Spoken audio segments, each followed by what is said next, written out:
नमस्कार। आजको विषय हाम्रो प्रत्येक घरसँग जोडिएको छ। परिवार किन टुट्छ? के पैसाको कमीले, के समयको अभावले वा अरू कुनै कारणले?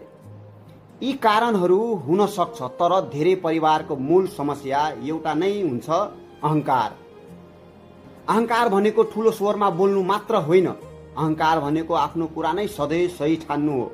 अहंकार भनेको आफ्नो गल्ती स्वीकार गर्न नसक्नु हो। अहंकार भनेको म किन झुक्ने भन्ने सोच हो। यही सोचले बिस्तारै परिवारभित्र दूरी बढाउन थाल्छ। श्रीमान श्रीमती बीच सामान्य कुरामा विवाद हुन्छ।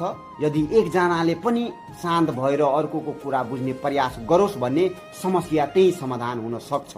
तर जब दुवैको अहंकार अगाडि आउँछ, एउटा सानो विवाद ठुलो झगडामा बदलिन्छ। आमा बुवा र छोराछोरीको सम्बन्धमा पनि यही कुरा लागू हुन्छ।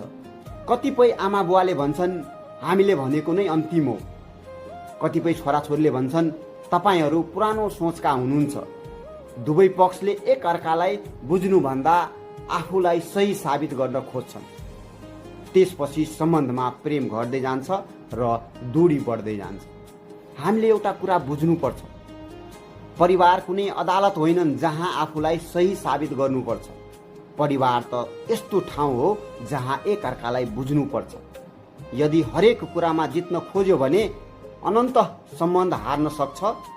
हामी धेरै पटक भन्छौँ मेरो इज्जत घट्छ, म किन माफी माग्ने? तर सोच्नुहोस्, माफी माग्दा वास्तवमै इज्जत घट्छ कि सम्बन्ध जोगिन्छ? साँचो बल भनेको अरूलाई हराउनु होइन, साँचो बल भनेको आफ्नो अहंकारलाई देख्न सक्नु हो। जब मानिसले आफ्नो अहंकारलाई चिन्न थाल्छ, तब उसले अरूलाई दोष दिन कम गर्छ, आफूलाई सुधार्न सुरु गर्छ। त्यहीबाट परिवारमा शान्ति आउन थाल्छ।